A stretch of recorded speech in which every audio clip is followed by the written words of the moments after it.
El próximo 22 de abril se conmemora un año más de la Operación Chavín de Huántar, considerada como la operación de rescate de rehenes más exitosa de la historia.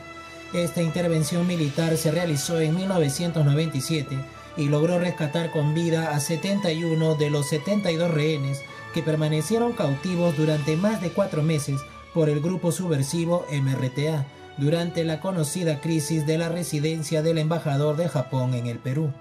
En esta exitosa operación de rescate, el único rehén que perdió la vida fue el vocal de la Corte Suprema, Carlos Justi. En cuanto a los militares, los caídos en combate fueron los comandos del ejército, el coronel Juan Valer y el capitán Raúl Jiménez, en tanto que los 14 guerrilleros del MRTA que asaltaron la residencia, liderados por Néstor Serpa Cartolini, fueron abatidos. Para el entrenamiento de los comandos de las fuerzas especiales que debían efectuar el rescate de los rehenes, con la intención que estos optimicen su accionar en el escenario real de la operación, se construyó en las instalaciones del Centro de Educación y Doctrina del Ejército, ubicado en Chorrillos, una réplica de la residencia, la cual incluía hasta los túneles subterráneos por los cuales ingresarían los comandos para sorprender a los emerretistas. A raíz del uso de estos túneles, que fueron construidos en secreto por mineros traídos desde la sierra, es que se bautizó a la operación como Chavín de Huántar, por su semejanza con los túneles subterráneos del sitio arqueológico del mismo nombre. Esta sería una de las claves del éxito de la operación, junto con las diversas explosiones que se efectuaron, las cuales desconcertaron a los rebeldes del MRTA, que en poco tiempo fueron aniquilados. Actualmente, la réplica de la residencia del embajador japonés es un museo en homenaje a los comandos que participaron de la operación. Allí los visitantes podrán apreciar cómo fue el escenario real donde ocurrieron todos los hechos relacionados con la crisis de los rehenes. En el recorrido por sus instalaciones se podrá conocer la destacada actuación de los héroes que sacrificaron su vida durante el rescate. También se exhibe en el museo las diversas armas y materiales que le fueron incautados a los 14 merretistas liderados por el camarada Evaristo, e incluso se podrá ingresar a la réplica de los túneles subterráneos por donde ingresaron a la residencia los comandos de las fuerzas especiales. Por ello, para conocer más sobre esta exitosa operación militar que puso al Perú ante los ojos del mundo, visité personalmente el Museo Chavín de Huántar. Allí, con la compañía especial del general José Williams, quien estuviera al mando de esta victoriosa operación de rescate, recorrí los ambientes de la residencia y escuché atentamente todas sus explicaciones de lo que ocurrió aquel memorable día. Además, gentilmente el general Williams accedió a concederme una entrevista en exclusiva, la cual compartiremos en los presentes videos.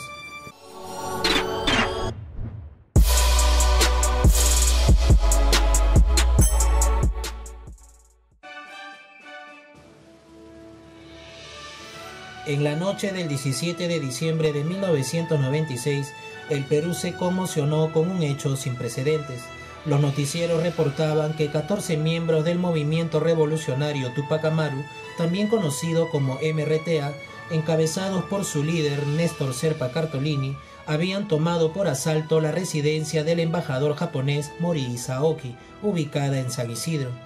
Aquel día, el embajador había organizado un evento en su residencia, celebrando el cumpleaños número 63 del emperador japonés Akihito, y a dicha fiesta de gala asistieron alrededor de 650 invitados. La mayoría de ellos eran distinguidas personalidades de la sociedad peruana, entre empresarios, militares, políticos, diplomáticos y religiosos. Para invadir la residencia del embajador japonés, los 14 rebeldes armados ingresaron sigilosamente por la propiedad colindante que estaba vacía. Ya en el interior dinamitaron la pared limítrofe, tras lo cual ocuparon la residencia, en tanto que los asistentes en los jardines entraron en pánico y se refugiaron dentro de la lujosa vivienda del embajador, mientras que los asaltantes les comunicaban que eran sus rehenes. De otro lado, en los exteriores, los policías que resguardaban el evento, aún sin salir de su asombro, iniciaron una fuerte balacera con los militantes del MRTA que habían tomado posesión del lugar, creando en los rehenes más pánico y confusión al interior de la residencia. La zozobra y el descontrol aumentaron cuando los efectivos policiales, en su desesperación por enfrentar a los rebeldes, lanzaron gases lacrimógenos.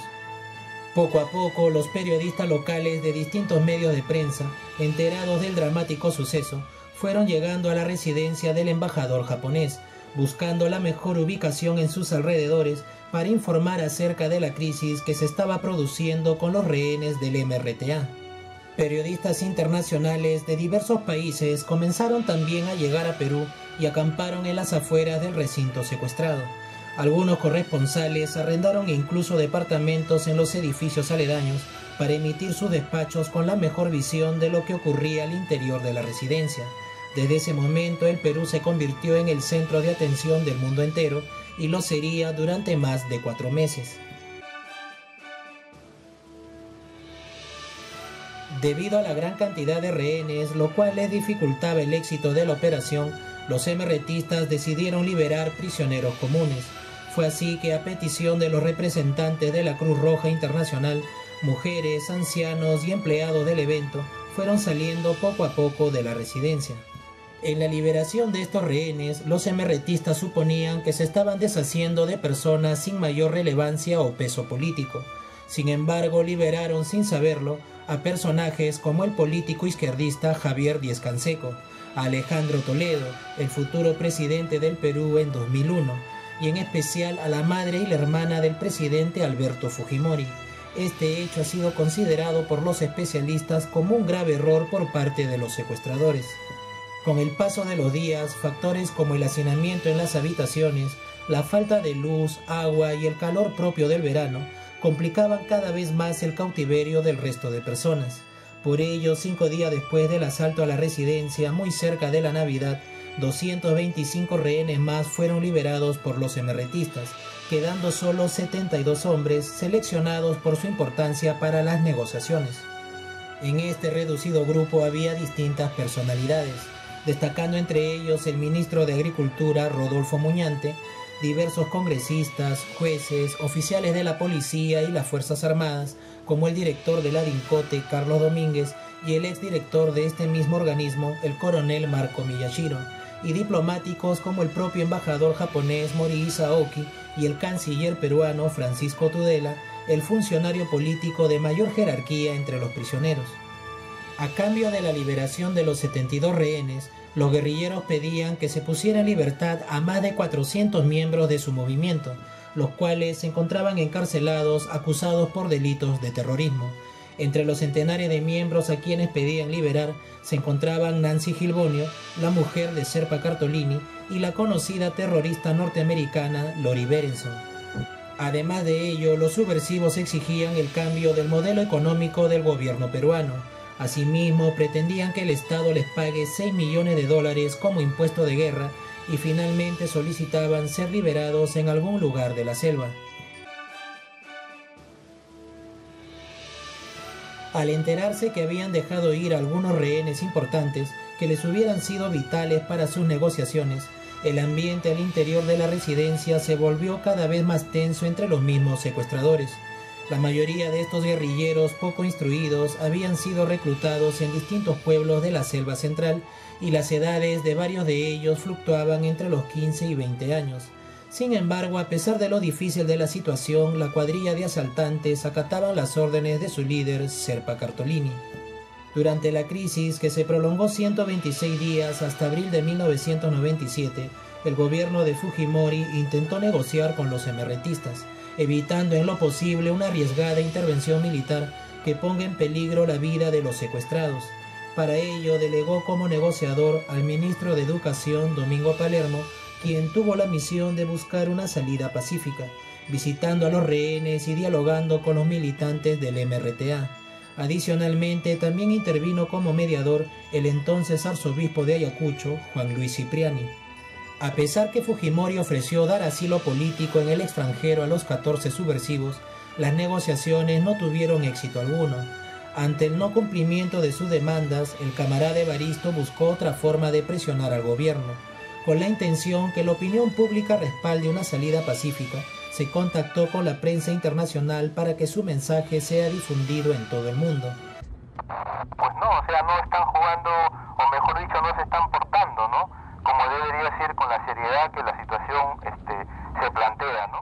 Para ello hizo ingresar a la residencia a un grupo selecto de periodistas, donde se mostró desafiante y exhibió a su rehén de mayor cargo político, el canciller Francisco Tudela. Sin embargo, desde el inicio del asalto a la residencia del embajador japonés, el gobierno de Fujimori, en coordinación con los altos mandos de las Fuerzas Armadas, comenzaron a desarrollar de inmediato un plan de contingencia, ante la posibilidad de no conseguir una solución pacífica. Este plan consistía en una intervención militar de rescate de los 72 rehenes. Tras los reiterados fracasos en los diálogos con los emerretistas, el gobierno de Fujimori dio finalmente luz verde para iniciar la llamada Operación Chavín de Huántara. En ella participarían 148 comandos de las Fuerzas Especiales del Ejército y la Marina. Al mando de esta arriesgada operación se encontraba el entonces coronel José Williams, a quien tuve la oportunidad de entrevistar en exclusiva en las propias instalaciones de la réplica de la residencia del embajador japonés. Y estoy con un invitado especial. Realmente es un honor y un placer que me pueda permitir, ¿no?, darnos unos minutos para darnos su valiosa información o su testimonio acerca de su participación como principal jefe y director de esta operación tan conocida llamada Chavín de Huántara. Me acompaña el general José Williams, a quien saludo cordialmente, y él es, como le digo, el encargado de realizar la operación esta tan famosa Chavín de Huántara. General, en aquella oportunidad, ¿cuál era su rango y cuál era específicamente su posición dentro de esta estrategia militar? Yo en ese tiempo era coronel jefe de Estado Mayor de Operaciones de la Primera Brigada de Fuerzas Especiales y trabajaba con responsabilidad con temas que tenían que ver con acciones subversivas, terrorismo, particularmente en zonas de emergencia. Ese es el cargo que yo tenía en ese tiempo. Recordar que la llamada toma de la residencia del embajador de Japón por el grupo emerretistas, ¿no es cierto?, liderado, fue un grupo de 14 emerretistas que ingresaron. 14 terroristas del movimiento revolucionario de Tupac Amaru al mando de Serpa Cardolini, quienes toman la residencia. Ese día Japón celebraba una fiesta nacional. La fiesta nacional es el cumpleaños del emperador de ellos. Entonces habían llevado a muchas personas que tenían cargos importantes en el Perú, eran diplomáticos, empresarios, personas, representantes del Estado, autoridades. Inicialmente ellos capturan a más o menos 650 personas entre hombres y mujeres. Esa misma noche comienzan a retirar a las mujeres y quedan solamente un promedio de 340, 350 varones, que poco a poco los van retirando porque era difícil poder mantener a tanta gente en tan poco espacio, sin servicios higiénicos, sin el agua que corresponde, y quedan al final de ellos esos 72. Muy bien, entonces con esta toma de la residencia del embajador de Japón, lo que estamos en estos momentos, nos encontramos frente a la réplica que se construyó acá en Chorrillos para justamente que los comandos de las fuerzas del ejército, de la marina, entrenen y puedan hacer realmente la operación tal como fue exitosa, general. Y este grupo emerretista, ¿qué es lo que pedía a cambio al momento de hacer el secuestro de todas estas personas? Era la liberación de muchos de sus... Ellos pidieron como cambio para poder dejar a los rehenes libres, que se les retire de las cárceles a algo de 400 terroristas que estaban detenidos. Adicionalmente querían que cambie el modelo económico del Perú, que le den un impuesto de guerra de 6 millones a más, a 8, y luego que ellos sean liberados en un lugar de la selva. Sí, pero entonces en aquel momento el gobierno era presidido por Alberto Fujimori, sí, y se trató de llegar a una negociación pacífica en todo momento. Pero paralelamente ya las Fuerzas Armadas, el Servicio de Inteligencia, entiendo, ya iban planificando una intervención militar también. Sí, lo que buscó el gobierno en ese entonces es una salida pacífica. Evitar que haya derramamiento de sangre, que vayan a perder la vida cualquiera de los que estuvieran ahí, sean rehenes, militares o terroristas, entonces buscó que terminen las cosas de la manera más conveniente, o sea, sin accidentes, sin incidentes. Siempre en una situación de estas hay una cantidad considerable de personas que pierden la vida. Entonces lo que se buscó como una cuestión necesaria y que también debe ser así, tratar de buscar una salida pacífica porque evitemos que hayan desgracias, ¿no? Pero paralelamente es lógico que un Estado tiene que seguir preparándose y va a tener tomando sus previsiones como para poder estar en condiciones de intervenir si es que es necesario. Entonces las cosas se fueron dando poco a poco y al final la salida pacífica no funcionó porque los terroristas presionaron, hirieron a unos rehenes, los maltrataban. Parecía que ya perdían el control y que podían en cualquier momento comenzar a matar. En algún momento la Cruz Roja creo que ya no se le permitía ya después de repente el ingreso, ya no la asistencia de los rehenes. Claro, lo hicieron, tomaron algunas decisiones como por ejemplo evitar que la Cruz Roja ingrese, dejaron de salir a ellos a tener una conversación, ¿no? Para tratar de buscar o conseguir la salida pacífica y comenzaron a crisparse las cosas en el interior. Entonces ese fue el momento más apropiado para que el gobierno, ¿no?, de ese entonces tome la decisión de hacer la operación. Entonces nos lo comunicaron y nosotros cumplimos con lo que habíamos estado practicando. Claro, sobre todo porque entre los rehenes habían personalidades, ¿no?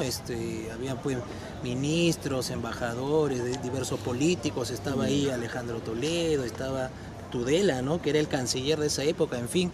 Los rehenes, que eran 72, ¿no?